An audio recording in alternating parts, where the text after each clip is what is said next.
we hack the code and flip the tag. Where cliches come to retire. Drop that beat, turn down to fire. Say what's real, make fears take a seat. Unconventional wisdom, dancing on your feet. Hey. Hello, and welcome to Unconventional Wisdom about conventional wisdom. I am your host, Kim Miller-Hershon.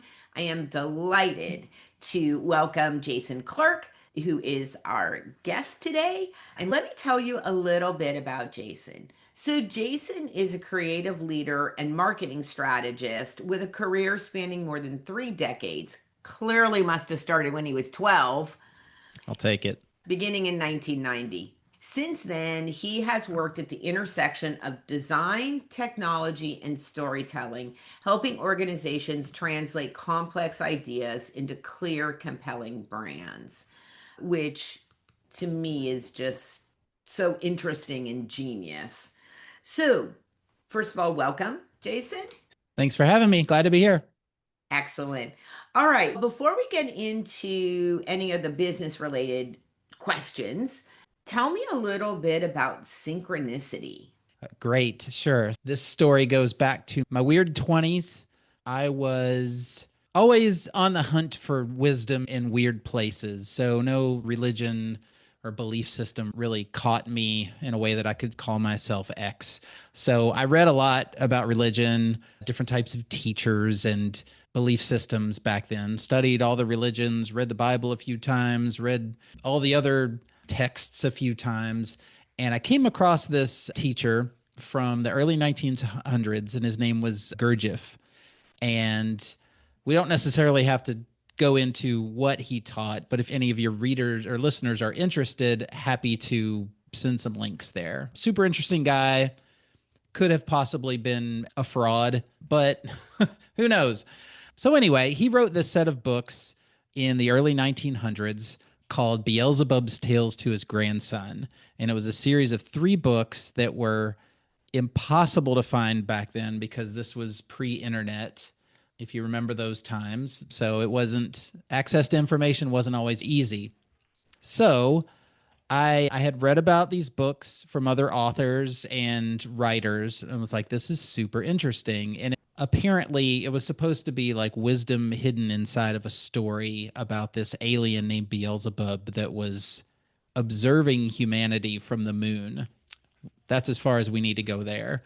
And so I was fascinated with this guy. I actually went and visited his grave in France, and I looked for these books for years and years. Couldn't find them, not available anywhere. Online bookshops weren't really a thing yet. And so at some point I drove up to Chicago with a friend of mine, and we were just up there to visit friends and whatnot. And we parked on Clark Street near this big used bookstore. And I was like, oh man, I should stop in there and check this out and see if these books are there. Decided not to because I just had no confidence that I would find them. So we got out, walked along Clark Street, had some fun in Chicago, and walked back a few hours later to this bookstore. And we got there, I was like, you know what? Forget it. I'm going to walk in and see if these books exist. It will take 15 minutes to scour the shelves. So I was looking around and looked in the religion section. Back then, the New Age section was a thing. I don't think they have those in bookstores anymore. Eastern religion, all this other stuff. Weren't there, didn't expect them to be. And I walked up to the cashier and I was like, hey, look, I know this is out of the blue, so tell me to go away if you need to, but I'm looking for this set of books. It's called Beelzebub's Tales to His Grandson by this author named Gurdjieff. Any idea if you might have these books or where I might find them? And when I'm saying this to him and the other guy behind the counter, they're looking at me like I'm crazy. I'm like, what? What's the big deal? And they're like, are you serious? You're not messing with me, are you? I was like, no, what? Why? He was like, about 15 minutes ago, somebody walked in the store and sold those books to us. And we were about to put them on the shelves, but you were in the way. So we set them on the table behind you to not get in your way. And they're just like, what is happening right now? And I walk over and I look and I'm like, there they are. There's the books I've been looking for years. And me and the person I was with, goosebumps. Like, why did this just happen? Crazy. So that's my story about synchronicity. Ah. And this is not really a comment on how the universe works or what to believe, but a comment that the universe is weirder than you think. Yeah, there you go. Yeah, I So think the thing that really strikes me is had you gone in on the way there, they wouldn't have been there. Yeah. they wouldn't have been there. And you would never have gone on the way back if they weren't there on the way there, right? Yeah. Yeah. Just crazy. So, yeah, for the next couple hours, we're like, what just happened? Yeah. Yeah, I have definitely had some situations like that around people things. But Mhm. that's a great story, Jason. Thanks for Yeah. sharing that. And I do Absolutely. believe the universe does work in strange ways. Absolutely. Yes. Yeah. So let's go from there. What do we All got right. today? Where do we go? Where do we go from there? That's the question. All right. I'm going to ask you what a piece of conventional wisdom that you believed early on or you followed early on only to realize it's completely wrong for you. But I think what would be helpful is if you could give a little context Sure. for your sort of career journey because I think it's an interesting one.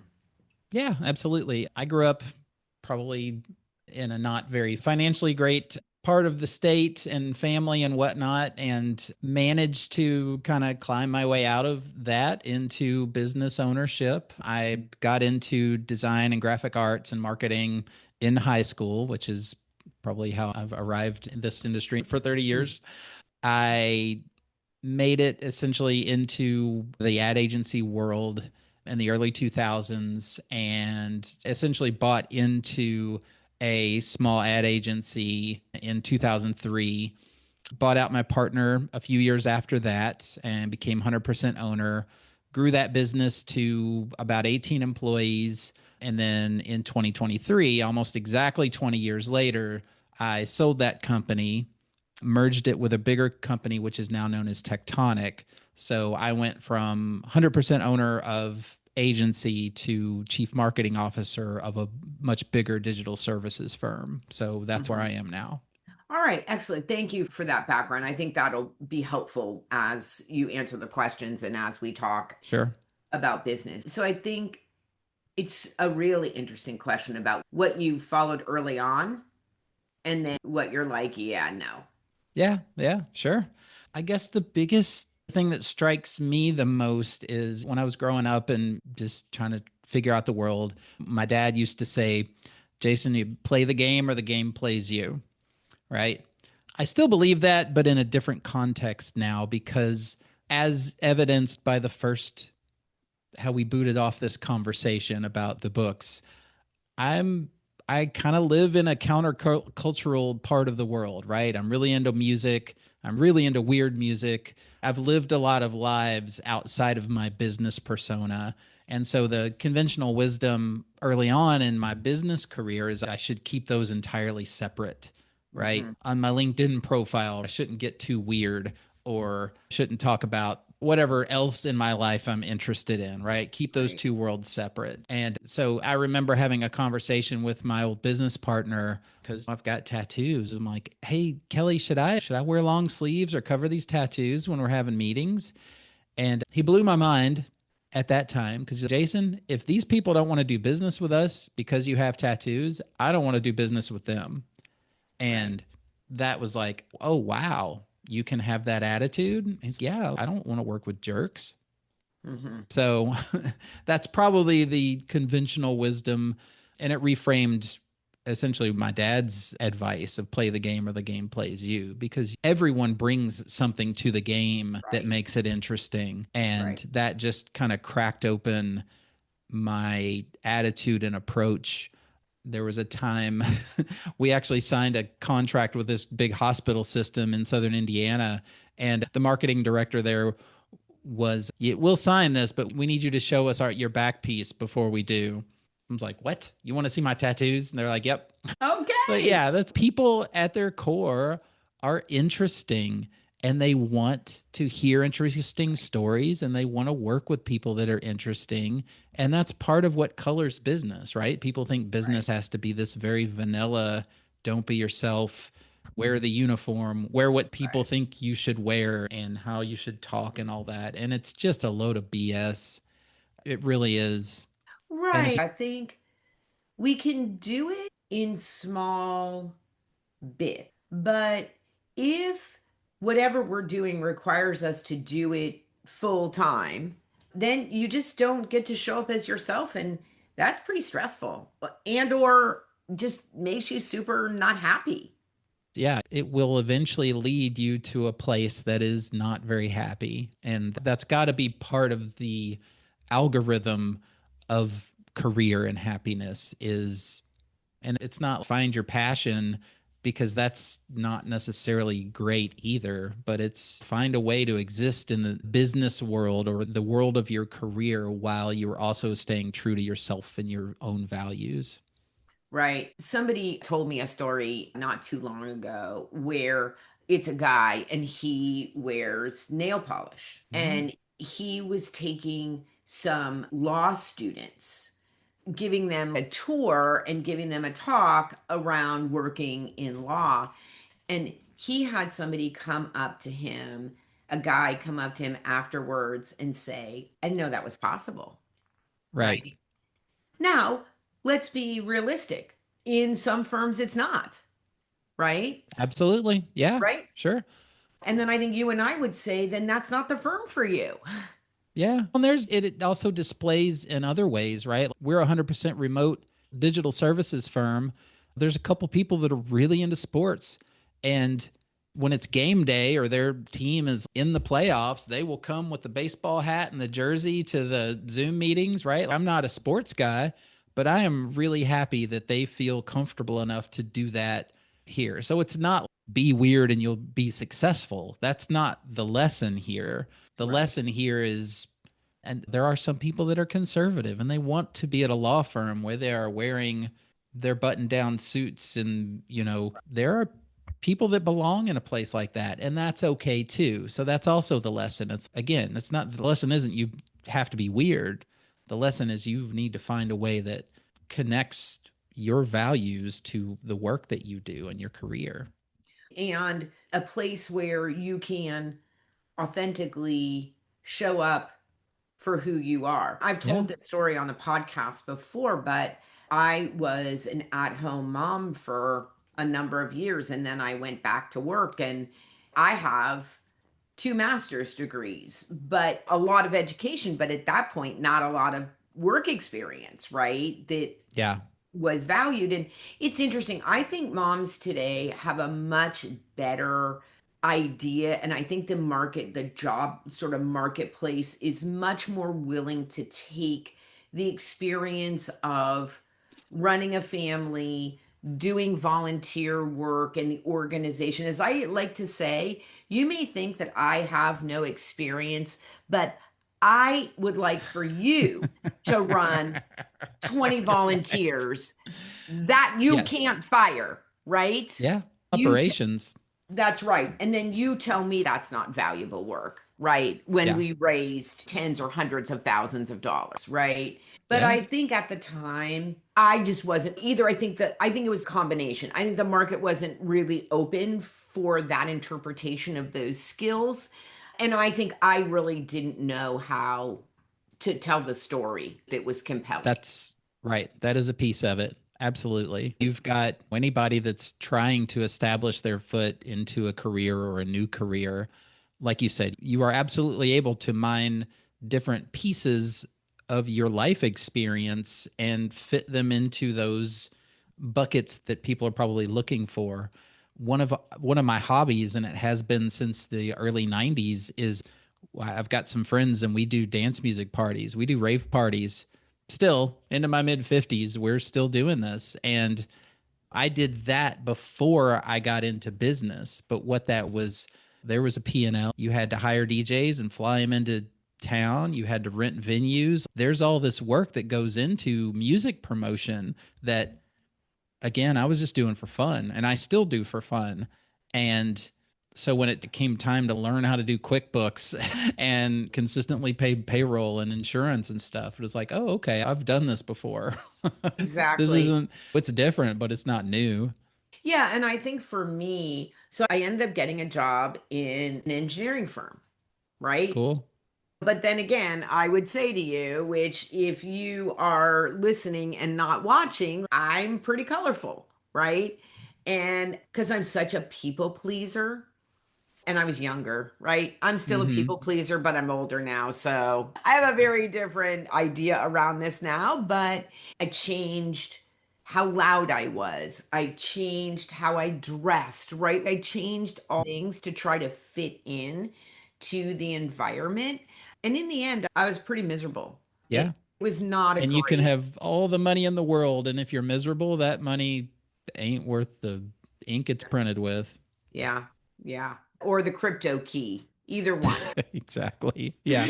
Again, that's got to be part of the algorithm is your Right. personal happiness. Watching these billionaires in the world exist now, and they are obviously miserable people, right? If all you're focused on is your net worth and not the reason that you work so hard, what's the point? I don't understand that at all. Watching these, I forgot what they call the type of stock that a lot of these tech firms have where the CEO controls the company and shareholders don't get to. And they've just tied themselves to these goals that I don't understand what more you want out of the world. You've got all the money you can possibly want, and yet you've still chained yourself to this thing. What? Why? I've never heard a good answer to that besides maybe just ego. Right. Well, I think your sense of self becomes very much like how much you can make. And like, I just love what you said before, which is we are not bashing making money because Nope. money buys you choices, right? And having a lot of money, wanting a lot of money does not make you greedy, right? And Yeah. here's what I always like to say when I do my coaching programs is I am here to help you make as much money to fulfill your own ambition. And then guess what? And listen, I have no judgment. You want to go out and buy your Chanel bag or fly across the world to go to a rave or whatever your thing is, right? That's my Like, thing. go for it. Here's the thing though, is that if you're working with me, the other part is if I'm going to help you make a lot of money, then I want you to have a plan for how you're going to give back. I just, Yeah. and here's the thing, I have no agenda around it. You pick your cause, right? You pick, but I do, my personal value is that we do have an obligation to leave this planet better off than when we left. And we can't do everything, but you don't have to do everything. You just have to do your little piece of it Absolutely. to the best of your ability. And by the way, you do not have to be rich in order to do that. Just Nope. FYI, right? Shine your light. There you Absolutely. go. There you go. All right. Okay, I feel like we have just gone down a delicious rabbit hole here. Love it. Yeah. Okay. So you've had a lot of success. You have grown an agency, you've sold it, you Hmm. get the wonderful, and I suppose at some point, not, it's, I'm sure it's a mixed bag of being able to be a CMO, not have the responsibility of being the CEO anymore. So, as a successful leader, what's one thing that people assume that you've just got all figured out that you still wrestle with inside?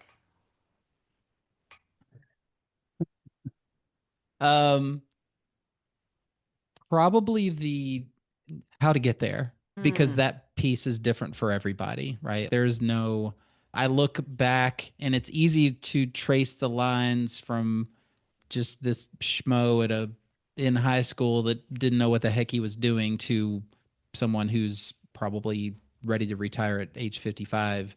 How that happened, again, I can draw the lines looking back, but I had no idea what I was doing moving forward. So what got me to where I am is not what's going to get you to where you want to go. So I can walk somebody down my path and the decisions that I made at different steps in my career, but that's going to look different for everybody. And I'm sure as a coach, you're taking your spotlight into their forest to help them find the way down that path, but it's not a path that you've been down, I'm Right. assuming, right? So I think that would be it. So what's next for me is still a little cloudy. I've got a plan, but I imagine if we talk 20 years from now, that like how that played out is going to be a lot different than what I Right. see right now. Yeah, I think what you're saying here really deserves a minute, honestly. Because listen, we know it because we see the books, right? We've all got the Yeah. books, right? And if you've purchased the course, it's going to get you, right, where you want to go. Oh yeah. And I guess what I would say is that if you want to grow a marketing agency and you read a book or buy a plan, a program from somebody who's done it successfully, that's not necessarily a bad thing. But I think what you Yes. said is that was their path, right? Yeah. And Yeah. it's informative, but it's not you. If there was one plan and you could buy the book There and you you could go. be, and this is what I hate about people like probably Tony Robbins and those types That's of like right. one size fits all encouragement program. If that really worked every time, we'd all be billionaires and we wouldn't need that, right? Because it would be a course you learned in grade school. So the future is unwritten and you get to, and this goes back to my woo woo years in my 20s. You absolutely have the power to shape your own reality, but you have to be the one in charge of that. And Right. that's a lot of pragmatism too. That's not saying, "Hey, I want to make dream catchers and be a billionaire like selling dream catchers on the internet." That's probably not a strong plan.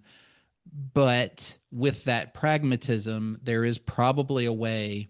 And I don't want this to be a conversation about AI, but I do talk to a lot of younger kids. My son's 18, so I get to talk to a lot of younger kids. And there's a little bit of alignment between where I was in my late teens and early 20s when the internet was coming, right? I was very passionate about that. I got into web browsers when they were just text based links. It was the name of the browser before like you've got what you've got now. At that age and my level of enthusiasm and interest in that line of work, I could see fairly clearly where the next 20 years was going and I could line my career up that way. With these new tools, I honestly don't care. And I know that might sound dismissive of it, but it's just because that's not my path. My future is not predicated on where this is going. If Mhm. you're in your late teens up to probably your late 20s, your career is very dependent on where this is going. So if you can dig in and again shine that spotlight in a certain direction, you can probably make some educated guesses about where to align your career to where your passions and what the world needs lines up there. Yeah, absolutely. I think that it is very true. It is definitely a brave new world, but everybody talks about AI as if we have not lived through major changes and major innovations, right? I There's don't know about you, Jason, but let me just say, I grew up without a microwave. Okay. oh yeah, I remember first trying microwave popcorn. It's what is this magic? Yeah, we used to buy Swanson frozen dinners, right? That were in the foil trays. And it took probably about an hour because you had to preheat the oven and then it took about 45 minutes for it to like, yeah. So, Yeah. My theme today seems to be books, so bear with me. But there is a fiction author. His name's Ken Follett. He wrote the Pillars of the Earth series. mhm. His last book is called The Armor of Light, and it is a historical fiction about a village in the UK where the first automated textile mill comes in, right? And it's specifically talking about the Luddite movement and how against they were of these textile mills because they're going to be taking jobs away from the people who are weaving textiles by hand. And I'm not saying every technological advancement is good, but I am saying that I believe that humans find a way to use what's available to them to do Right. interesting and propel us forward. There's a conda that's probably a whole nother podcast. We can talk about that too, but that's not what this talk is about. Right, right, yes. Okay. What is something that you had to learn in order to be the leader that you are and that you became as an agency head? Agency, Sure. yeah. I had to go from a more technical skill set to a more soft skill set. Absolutely. When I learned how to design, I learned how to code. I've done animation and video editing. I've done all of the technical work in my field to some degree. But when I started getting out of decoupling from the billable hour into managing teams and managing a company, that became less important. And learning how to navigate a conversation with a prospect or a bad situation with a client became much, much more essential to my role. So essentially, like unlearning when you're like, when you realize you haven't designed something for a client in 5 years and it's, oh, I'm not really a designer anymore. So that's, it's not unlearning as much as letting go and picking up new skill sets. So there was a pretty consistent period where I was in leadership classes, business coaching. I'm still part of a few networks that I consider part of that professional Mhm. growth, learning. It's a move from IQ to EQ, right? What's your emotional intelligence? And that's the thing it's the thing that growing people growing in their careers need to develop. Absolutely. And every time someone on our team in our organization, you can see people that hit these walls and it's, yep, it's time. You need a business coach. I can't Absolutely. give you any other advice other than find a coach that jives with you and can help you understand where you are and how to get to that next step. Otherwise, you're going to keep hitting a wall. Right. Right, right, right. What's interesting, I talked to a guy last week and going back to that one size fits all and idea, he's got a big business. So we're not talking a solo guy, he's got a team. His revenue is probably somewhere between 1 and 2 million. It's not nothing, right? Yeah. He sat down with a coach and he said, we were working on business development. And he helped me with this business development plan. And his job is to hold me accountable. And my Yeah. question is, did he ask you, like, you've grown this business, right? Big. Did he ask you how you prefer to sell?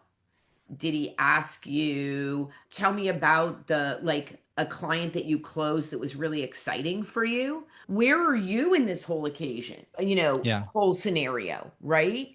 I think it, for me, that's the thing that just drives me out of my mind. Now, like you said, some people need things that are very linear, right? Mhm. So I'm Right. not saying that it has to be chaos, but why would you pay a coach to give you generic advice?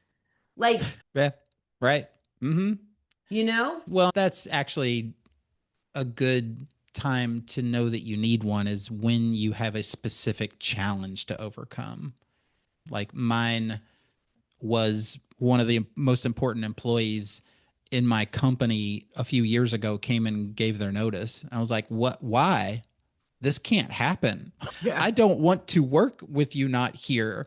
And that was like, that was a big whap upside the head for me. And okay, I'm lost right now. I need help. And I Very think, aligned with therapy. well, I think the only other thing that I would say here is that sometimes when you can identify that there is a specific issue, absolutely it's a good time for coaching. I Yeah, think the other good time for coaching is when you just know that you can do more, you can move, and you just can't find the time, right? Like your own sure. development gets lost in everybody else's needs. Oh, yeah. Let me tell you, these are situations where I try to keep my mouth shut because I'm usually not the person to tell someone else. I know people that own businesses that think that they have to do everything. I need to be the one to talk to the clients. I need to be the one to present this pitch deck. I need to be the one, but also they're like living with so much stress that they're having health issues. It's like you've got $1 billion business with lots of really good people that work for you. Why are you putting yourself in everyone else's way? Like this business is not predicated on you anymore. Get out of the way. I think you hit on that transition from business to enterprise is a really difficult one to do. And that is a space that I often play in because it's not just the tactics. Listen, you built the business to $10 million, right? You know what you need to do, but the Right. ability to get out of your own way and do it is a whole different story, right? Amen. Yeah. Okay. We finished that subject. Okay. So, what's one unconventional habit or mindset shift that helped you grow the business? Probably to empower a team. That's like talking about what we just talked about, like just remembering where like I had put myself in a position as owner and CEO of the company where too much was flowing through me, which Right. was really hindering my team's development. I reached a point with my business where if I went back and talked to 18-year-old Jason and Mhm. told him all the things that I had already done in my career and my life, be like, you made it, buddy. Why are you in everybody else's way now? What else do you need from this? So that was when these decisions build a better leadership team, get out of their way and let them help grow the business. And then Mhm. honestly, to let it go and okay, we've hit this plateau of this amount of revenue and like client roster. What's next? And that's when I started to explore selling the company, merging it. What else interesting can I do here? And that's it became a lot less about me and a lot more about like what's this thing? It's like raising a kid and sending it out into the world, right? There's a chance I won't be here in a couple years, but the thing that I built gets to last way beyond me, which is super rewarding.